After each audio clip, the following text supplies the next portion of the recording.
continue to pursue the policy of bettering the relations with the United States, the policy which we hope will succeed because there is no other rational alternative for our two countries or for the world at large to go about it.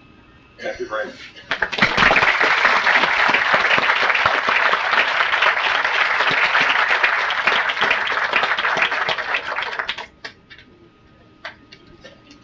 Mr. Sokolov, we thank you very much for your introductory remarks, and we look forward to what is of great interest to us, our question and answer period, which will end promptly at 10 minutes after 7. Mr. Deschamps. Mr. Sokolov, a request rather than a question. As a student of World War II and the tragedy that your families went through, you have a special relationship with the Vietnamese government. I would suggest that you want a ship to come to Baltimore. We would like to have an accounting for our missing in action from that war.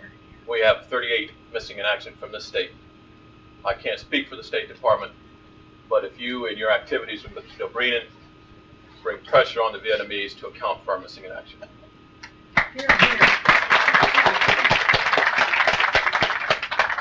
Well, first of all, let me recognize that we indeed have a good relationship with Vietnam. Second, let me also remind you that your side, both official and private, as far as I know, has direct contacts with the Vietnamese on these issues. Well, I certainly hope that these efforts will succeed. I know for a fact that these contacts are taking place, both in private, unofficial, or non-official channels, and I guess on an official channel as well. So, in answering your direct question, I think that they should lead to some success. It depends, of course, on the two sides, on both these sides, to come to terms. As you well know, and I need not remind you what Vietnam meant for the Vietnamese. Yes, sir. Mr. Ambassador, following the suggestion of this gentleman and the method in which he presented his question requesting you to put pressure on Mr. Dobrynin, I would like to make this request of you also to put some pressure on Mr. Dobrynin. You discussed the fact that the United States government has not ratified treaties that have been negotiated. It was also announced that in the introduction that you were part of the entourage of Mr. Brezhnev when he was visiting the United States in 1973. Mr. Brezhnev, not only was there a ratification of a treaty signed by Mr. Brezhnev, but there was an actual signing of that treaty, the Helsinki Agreement, in August of 1975. And part of that treaty, in basket 3, was the freedom of emigration and the free exchange of ideas between the countries of the 33 signatories of that treaty. So therefore, what I'm requesting is that would it be possible for there to be some pressure put on the Soviet Union through your good offices, through Mr. Ambassador Dobrynin, to carry out the fact that there are some 300,000 Jewish applicants waiting for exit visas from the Soviet Union officially now, and that only this past year, only 1,312 were allowed to exit, and that would take 250 years, according to the mathematics of it, for there to be the carrying out of the Helsinki Agreement in regard to the free emigration of peoples.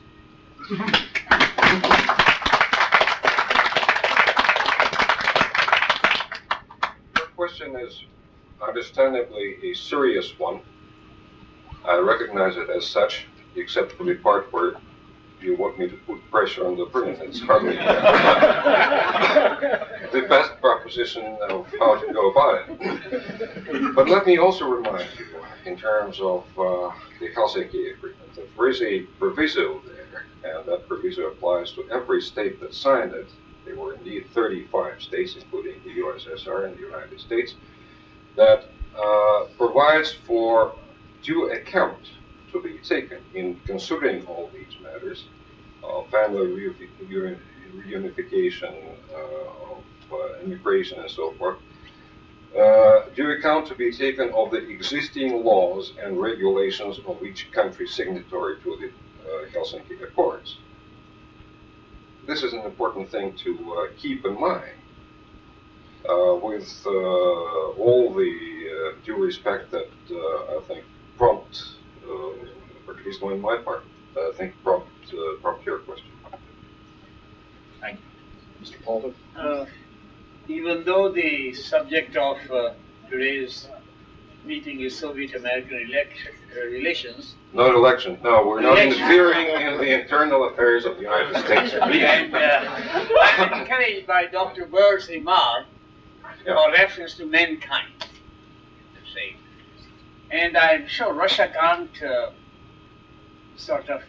defer the responsibility of the superpower relations and the impact of their differences, like Star Wars or whatever, upon humankind, only to the United States. Because Russia also has to take into account the impact of these differences and what disaster, if they go on to a ring, could bring upon mankind. So how does the U.S.S.R. intend specifically, whether through the United Nations or otherwise, to implement this obligation to mankind, which it cannot escape from on the basis of its differences with the USA? First of all, the U.S.S.R. intends, and as it has been doing so, to discharge that obligation, which we take very seriously, by working hard at various forums, I mean international forums like the United Nations, or through our bilateral exchanges, both official and unofficial, with each individual country, particularly with the United States, which possesses also an enormous nuclear and conventional arsenal of weapons, to come to terms for the interests of both our nations and of mankind. And I don't really see any contradiction between those interests in this particular sphere or area. If we are able to exclude the Star Wars to which you referred, which will inevitably be appearing if we do not stop the spiral of the cosmic developments, or at least the developments in the area of what is now called defense in the outer space. Now, then, we will inevitably have on our hands, after a certain while, a new and very dangerous direction of the arms race. And I think that it would be in the interests of not only our two nations, but also of the world at large, to stop that trend. Now, this is precisely what we've been proposing. I would remind you, for instance, that Mr. Gromyko, at the last session of the United Nations in New York, presented a whole set of our proposals specifically on the subject of demilitarizing the cosmos. We are still waiting for a positive reply from the United States to these proposals, as well as from other nations comprising the United Nations organization. To the extent that we are able to get that, I think we'll all be much better off, both in our countries, respectively, the United States and the Soviet Union, and in your country and in the world at large. Mr. Sherman? I would first comment that you've had an impact for good on all of us, because ever since you started talking, music has been playing. We've been playing music together in here. I don't know if you hear the music as you talk. Not really, but I also see a tremendous view. Music comes when you speak. At an all-day session of the Physicians for Social Responsibility at Hopkins, speaking on nuclear peace, nuclear freeze, they told us how a group of doctors from the United States went to the Soviet Union, and on television in Russia were able to present the case that the Russian what had happened to them as doctors, what this would mean for all peoples throughout the world. Now, they said that there was a yearning amongst your people, the people in the street, and amongst the people in our country, for nuclear peace and for world peace. we keep on talking about what the peoples want in the Soviet Union and what the peoples want in the United States, but that the leadership is acting differently. How can we bridge that kind of a message together and get what the peoples feel in each country, get the leaders working for the kinds of things that the people seem to have a yearning for? That's a very good question, and I think the best way to proceed after a while where we have had a lot of devastation being done to our bilateral contacts, both on official and private levels, would be to at least restore the links which used to unite us, like the cultural exchange agreement, like the flights of our planes to the United States and Americans to the U.S.S.R., like again getting some ships coming back and forth from both sides. I don't know how else we could do that. We could not certainly expect realistically that the entire population of the United States would visit the Soviet Union or vice versa. But at least in the areas where there were possibilities, let us restore those areas. Let's restore the possibilities themselves instead of really cutting down the remaining links which still exist between our two countries in the area of bilateral relations. That's what we strongly advocate, but there we have to deal not with people, but with governments, with officials, and we're getting an appropriate response. Yes, sir. Mr. Ambassador, given the situation in the Middle East between Iran and Iran, President Reagan was vowed to keep the Strait of Hormuz open should the Iranians close it. Comment on the possible reaction of your government should the Iranians do what they might do, and should President Reagan do what he has vowed to do in the Iranian.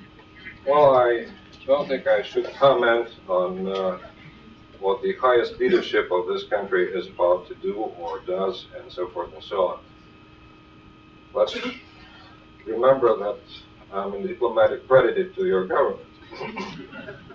But in terms of the subject matter and the substance, let me say that our view is that it is one thing to defend the freedom of navigation in the high seas as a principle of international law. It's a different thing to have an armada of naval operations in the area in the expectation that someone will hit or otherwise close the Strait of Hormuz or any such area for international shipping. I don't think that it is healthy in any way for the completion or for the negotiation of the war between Iraq and Iran. It was an unhappy war indeed. To threaten the two countries just with the very military presence that the United States has there.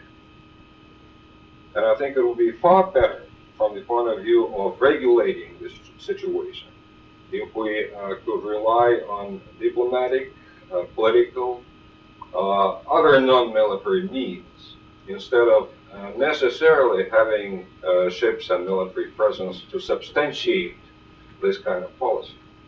I'm not about to criticize anybody, but I feel I am entitled to a comment in this respect and to compare the situation with the one in Lebanon.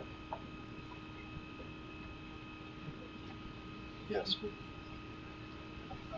Shortly before the death of Mr. Sokolov, President Reagan began to tone down his remarks about the Soviet Union, the Soviet Union in particular.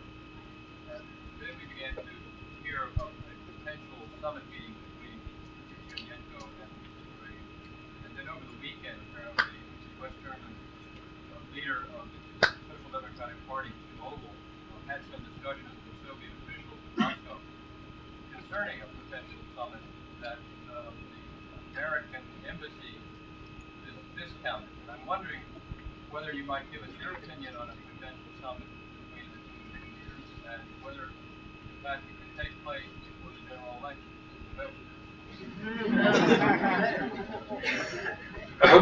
Well, I will probably give you two unusual answers. One is that it is a very rare instance that I would agree with the estimate of the American embassy in Moscow, one which discounted the possibilities, because indeed there is nothing that is going on in that regard. Secondly, I would simply repeat again that we're not interfering ourselves, and we're not basing our relationship with the United States on the foundation of American elections. I think that relationship, it transcends any elections or even personalities. I think it's very important in itself.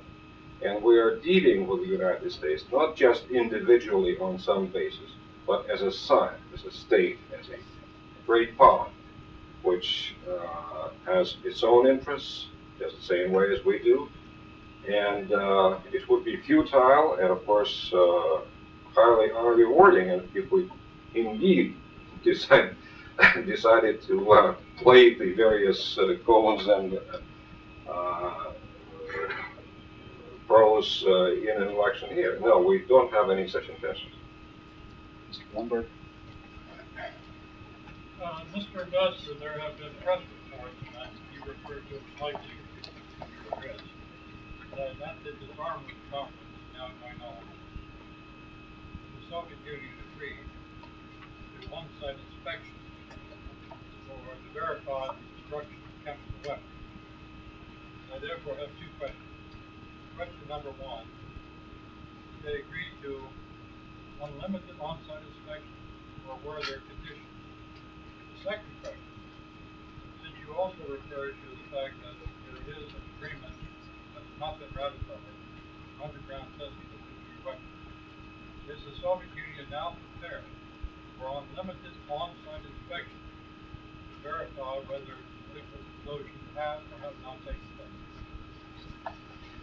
On the first of your questions, I think that the situation is rather more limited than you would suggest, and that is that we have proposed and agreed on on-site verifications during the entire process of the destruction of chemical weapons, from beginning to end, which I did refer to in my previous talk.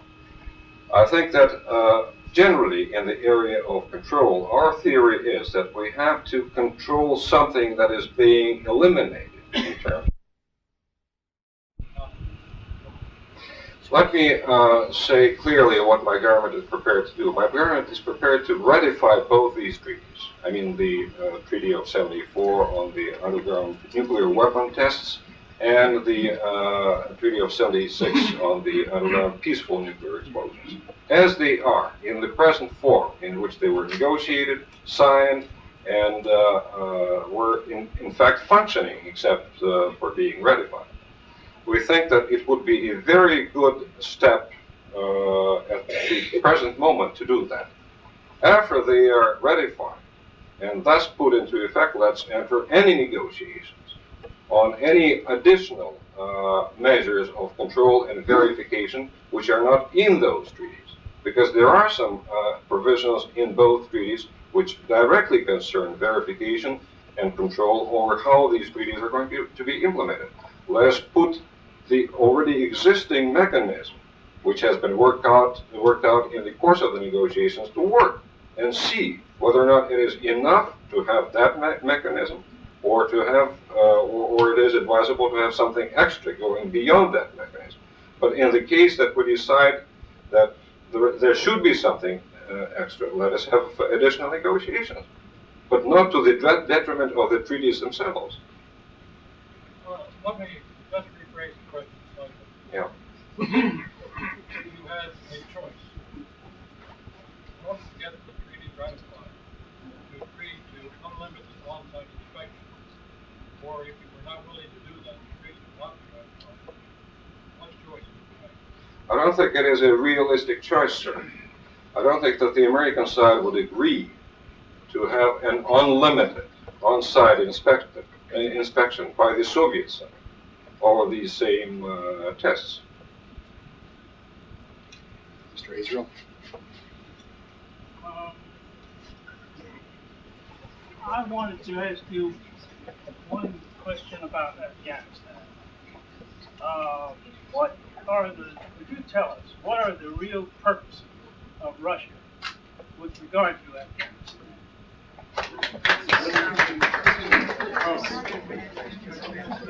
Well, the real purposes of Russia or the Soviet Union in Afghanistan is to first secure the interests of the Soviet Union, the security interests, which of course were being threatened by what happened or was about to happen. By the Afghans? Yes, by the Afghans, or some in the Afghans, in Afghanistan. Secondly, to respond to the clear-cut invitation by the Afghanistan government, with which we have a treaty of cooperation, to assist in the matters that they invited our troops in. These are the two purposes and no other that exist on our side in that part of the world. Yes, sir. I said I wouldn't ask any questions tonight, but one of your answers prompts this question. A little bit louder, sir. A little louder. I said I wouldn't ask any questions tonight, but one of your answers prompts my question. You very adroitly fielded the question and evaded it regarding Jewish immigration from the Soviet Union. You mentioned that Soviet laws are involved. I'm wondering first why so many hundreds of thousands of Jews want to leave the Soviet Union with the repercussions that you entail on them when it's known that they want to leave, and what laws you use to keep them. We all know that they all can't be computer operators of state secrets. Well, I don't think I could answer that question in any more satisfactory way that I have already answered. I would only refer you again to the simple and I think universal fact, and that is that every country has its laws, which it requires its citizens to observe. I think it's true of the United States no less than it is true of the Soviet Union. Now, we may differ on the nature of the laws, on whom the laws apply to. We could discuss and debate that point endlessly, but I think that it is the observance of the laws that is required by both my country and yours. And to the extent that those laws are observed in the case of immigration, people immigrate. Yes, sir. I would like to ask one question. What is Russia's position on reunification of Germany? For 40 years, we have occupied Germany, England, France, and the United States and Russia. How do they propose to unify Germany?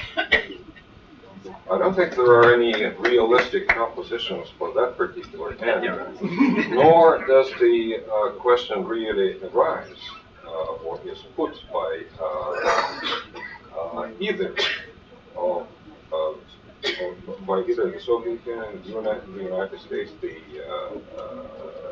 Britain, and France.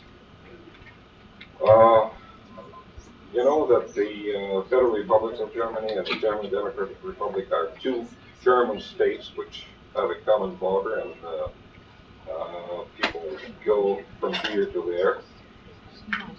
To the extent that you want to convince me that it would be in everybody's interest to have that reunification, I would doubt that. In reference to the construct that you initially said regarding negotiations, and that negotiation from a point of superiority is unacceptable and should be either side, could you please specify a framework for addressing offers to negotiate on such issues as chemical weapons, satellite weapons, or intermediary missiles. All cases in which the Soviet Union is the only nation to have a tested satellite weapon, or to have been allegedly involved in the use of chemical weapons, or to at one time have allegedly is a key word, yes. or to at one time have had intermediate nuclear superiority. Using that intellectual construct, how does one, as the United States, address offers to negotiate when it's not from a position of superiority, but in fact inferiority? Well, first of all, I think that in order to have any question discussed between the sides, as the customary international rule goes, it would be nice to have at least a discussion of these. It would be even nicer to have negotiation. And it would be at least polite to answer a proposal on the other side to discuss these issues. We have none. And that's very tragic.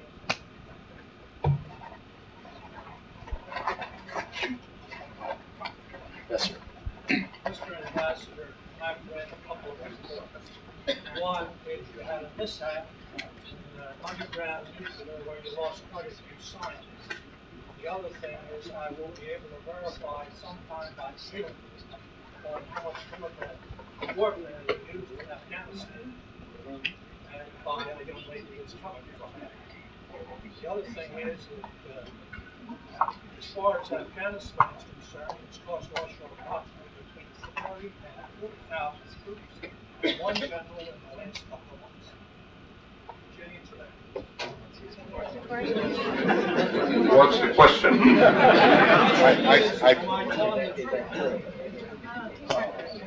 Well, you have your own sources of information. We have ours. Yes.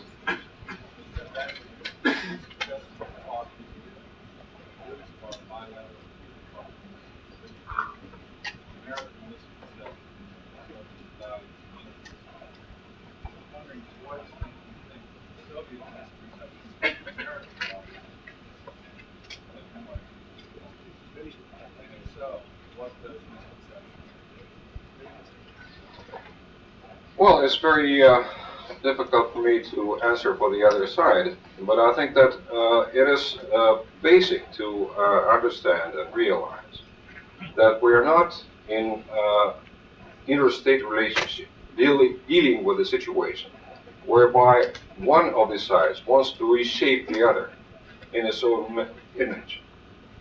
If we proceed in our state-to-state relations on that premise, we will not get anywhere, and we'll probably get even worse than where we are. I suppose that there are some things that you would like us to better understand about the United States. I grant you that.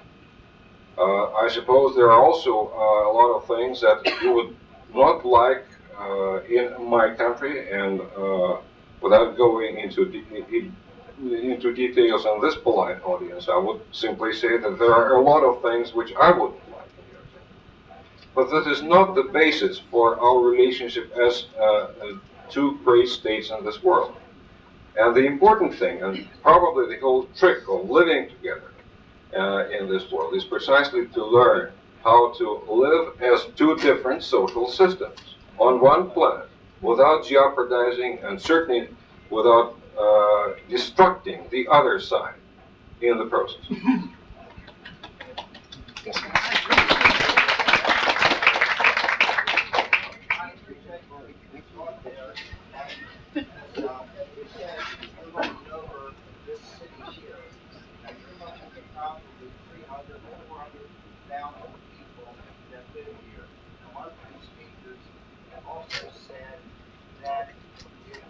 Why can't we as individuals get together without the United States government and the Soviet government to hire people forcing all of this on us? You wouldn't want to destroy this. Neither would we want to destroy Minsk or Odessa or anything else.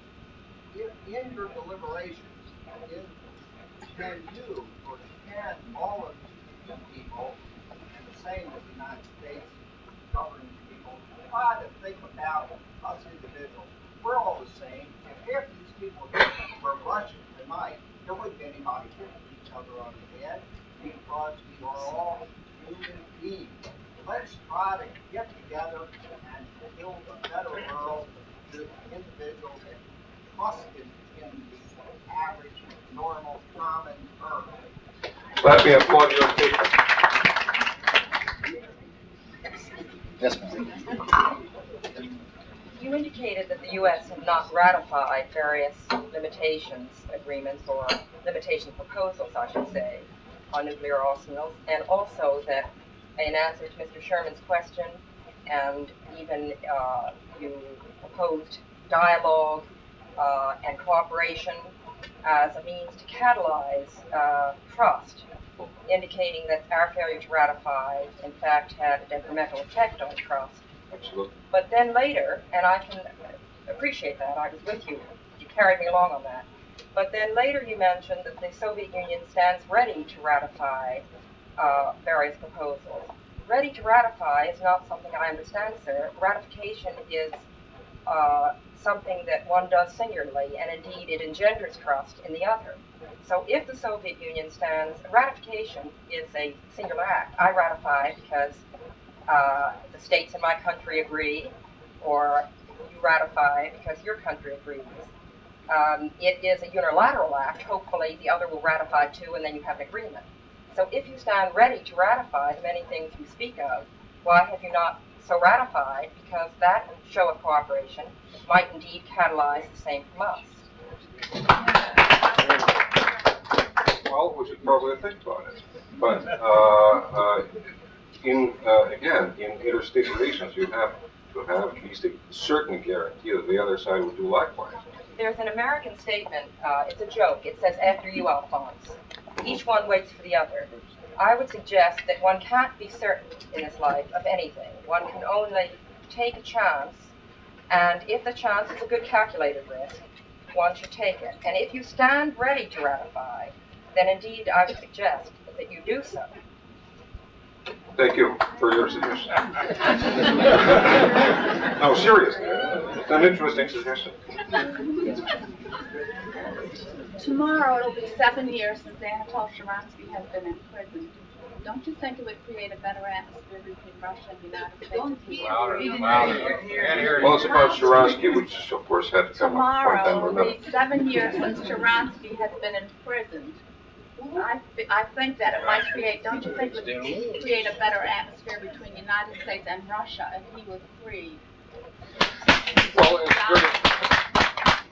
Well, I would simply tell you that you certainly know the reasons why Sharansky was in prison. He was tried, let me tell you, he was tried and imprisoned and sentenced for espionage. This is one of the laws, by the way. In discussing that earlier, I mentioned some of the laws which we have to abide as law-abiding citizens. Well, this is one law that he had to abide, and one law on which he was tried. It is serving his sentence. It is certainly up to the Soviet government and Soviet judicial system to decide that matter. Whether or not it is going to produce a great effect in terms of our relations, I doubt that very much. Yes, sir. One more. I was in Helsinki a few years ago, and I was able to purchase Pravda, a newsstand, as well as the Herald Tribune. But when I came to Moscow and Leningrad, I couldn't purchase the Herald Tribune, no matter how many newsstands I approached, and even our guide. The only answer I had, you can buy an English paper called the Moscow News, which of course is totally propagandistic, has no information, no international news of any sort. It would seem to me that the population of the Soviet would be far better informed if they could get some free information from the Western world, such as a limitation of the simple little newspaper like the Herald Tribune into Russia, so they could see a little bit more objectivism, of the Western opinion. And that would help, it certainly enhance. I agree with the point of better information. But would you welcome an increase of our publications here? And if you do, and if you do, what did you do with the copy of Pravda that you bought in Moscow? I had a By translator with Pravda, a friend of mine who read it. Anybody. Well, I earlier referred to your city as great. Yes, sir. Mr. Ambassador, you feel obligated to bring up what everyone else has. On September 1st, last year, the Soviet left Estonia and Russia. Congress has mentioned We can't hear you. I am not interested in Soviets using Russia. Why not? What I would like to know is why it took several days to get much of the knowledge of the incident that was taking place, and what does that say about the Soviet Well, if you're not prepared to listen to these... Well, to us, let me repeat, even if you're not interested in hearing what I have to say on this, to us, and looked then and looks now as a deliberate, provocative attempt to violate the airspace of the Soviet Union in a most sensitive area at a time when that sensitive area was preparing to do something in terms of some of our military operations. It was not an accidental flight, in our view. But why did it take you a week to admit that it even occurred? You denied that anything had happened for days, let alone excuses. I'm not No. making excuses. No, you're You wrong. denied for days that it had even occurred. Originally, they said that the flight continued on without interruption, then it had been abandoned a couple times, and then after several days, yes, there was. No, sir. With all the due respect to your emotions, I have to say that you are distorting the picture of what we were saying out of Moscow in all these days. This was not so. I could pick up the newspapers, even your newspapers, and see how they related this story. I don't think it's true. Yes, sir, in the back. Mr. Ambassador Sokolov, both your speech and the responses have obviously shown to all of us that there's more difference between us than language. There's a complete lack of appreciation of one another's very different systems, very different history, and very different organizations. This is really terribly serious, but we're getting talked about little details. Nasty ones, terrible ones, killing ones. But the basis of it all is a complete lack of appreciation of what we are against one another. Mr. Ambassador, can you suggest anything that can be done to educate, to explain to one another's country, to one another's people, at a grassroots level, the historical background of each country, how we got to where we are at the moment? I was in the Soviet Union last November, and when I told people about Tom Paine, they sort of said, well, who's that? I didn't know you had an American Revolution. And vice versa. We don't know how the Soviet Union got to the place it is today. And none of us realize, none of us appreciate on either side that there are both very many positive sides and very many negative sides in each of our systems. What can we do to learn about one another? Because I think unless we do, things will just deteriorate more and more. I don't think you'll have a glimpse. There's no glimmer of it. But how can you start? How can, maybe there is different methods how the best people start, I'm not sure. Because you have to listen to your ambassador, and our council to listen to their ambassador. Where can we start to make inroads again to improve an understanding of different history and the different organizations and how we are so enormously different? Well, I think that this is a very interesting question, despite some of the undertones that you put into it. But I think that the way I was taught at school was that education begins with yourself.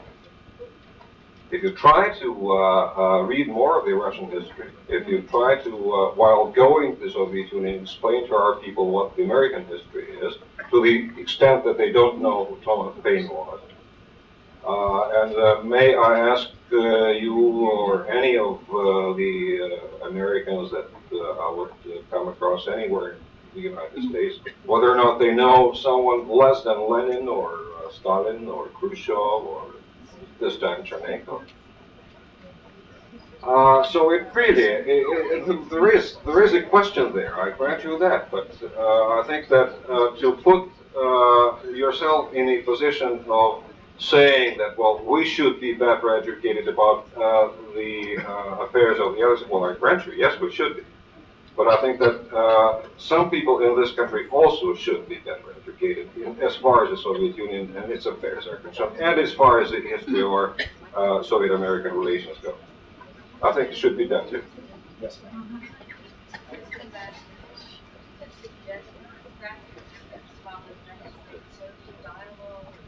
Yeah. I'm sure the United States government would be very happy to assist the Soviets in moving Berlin Wall. Do you think that the Soviets would consider this a practical step that might be Repeat the question. Well, it's whether we're like removing the Berlin Wall. Well, it's not a realistic proposition anyway. And I think that in the earlier response that we had with regard to the German reunification issue, I think, well, we still have to wait for someone to come up with a better idea. Yes, sir. In regard to the internal walls, something that are different now. Do you agree that it's an accurate statement that your internal walls restrict free flow of ideas? No, I wouldn't. Significantly greater than the three that I feel? No, I wouldn't.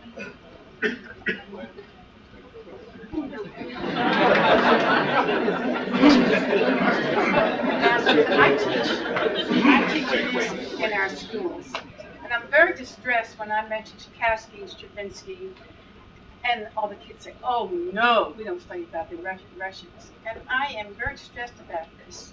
And I think that there's one field that your country and my country can agree upon, and that is music.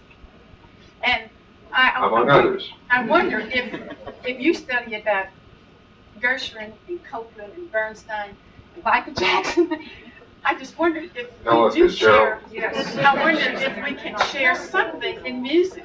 I mean, we got to start from something. And I'm distressed because the attitude of so many of the American children are so negative about Russia.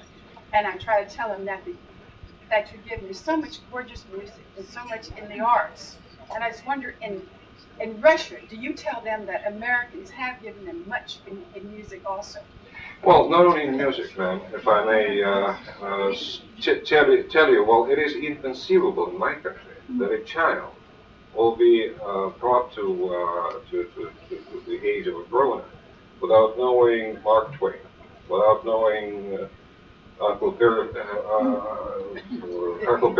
and Tom Sawyer, and not repeat or emulate those tricks of theirs in his childhood, especially. Parents permitting, of course. Anyway, it is inconceivable that you cannot, that you can go and complete your education without knowing some of the basic figures in American culture and politics.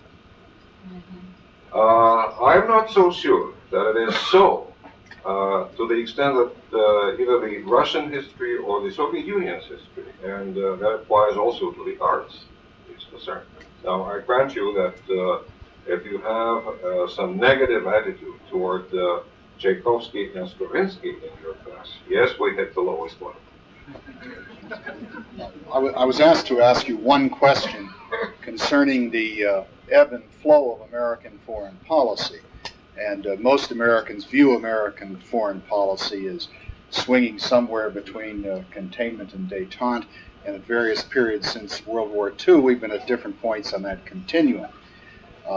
Since you have been on the the American desk in Moscow and had 3 tours here. Would you comment upon that ebb and flow of American foreign policy toward the Soviet Union? How you see its path, where you think it is now, and perhaps what are is your optimism about where it may be shortly down the road? Well, it's a very all-encompassing question, I realize. I wouldn't really give you any rundown of the various periods of our relationship, although we may discuss that. But the basic fact seems to me, I tried to outline in my speech when I said that that our relations were always down when there was an attempt, a deliberate attempt, made or being made to speak and to deal with the Soviet Union from the position of strength. Let me remind you of some of the basic facts in our relationship and also in the history of armaments in this country. Let me remind you, for instance, that we were not the first to invent the so-called missile gap back in the 50s. We were not the first to initiate the MIRVs, which are the most sophisticated, at least so far, warheads or nuclear missiles. To the extent that each country with the already existing arsenals tries to acquire some more to the disadvantage of the other side, obviously we will have a worsening relationship and we will have a situation where action breeds counteraction. This is precisely what we're having now. And I'm afraid that until we restore the overall balance, which is now being broken, we will not be able to have a better relationship. But the sooner we realize that it is advisable for both our countries and for our peoples, and of course for the world at large, to stop this and to try to come to terms on the various specific issues of arms control and disarmament, which we're not doing now. The sooner that moment comes when we're able to have a more beneficial and more progressive relationship than now. But that is basic in my view. Either we are dealing with each other as equals on the basis of equality and equal security, or if the other side wants to get out of that situation of equality and equal security and acquires an advantage, this prompts the other side to keep pace. We have time for only 2 more questions. I'm sorry. Yes, sir.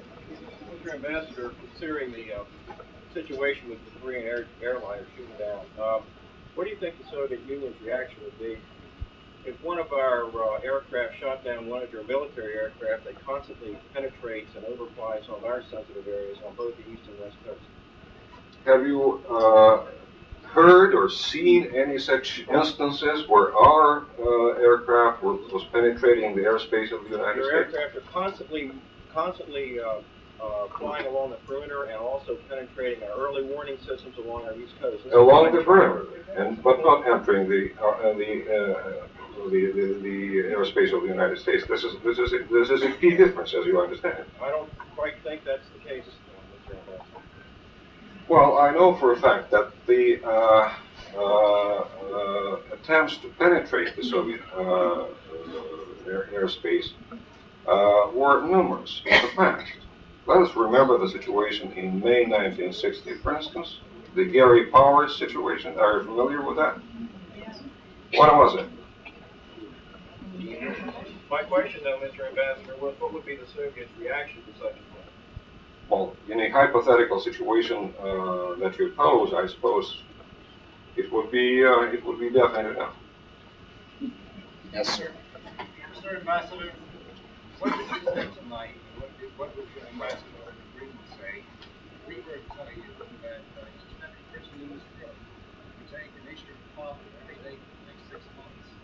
You would see to it that sooner or later, like us, you would take an issue of almost one basis for the next 6 months. And if you would set up a situation, you repeat the question.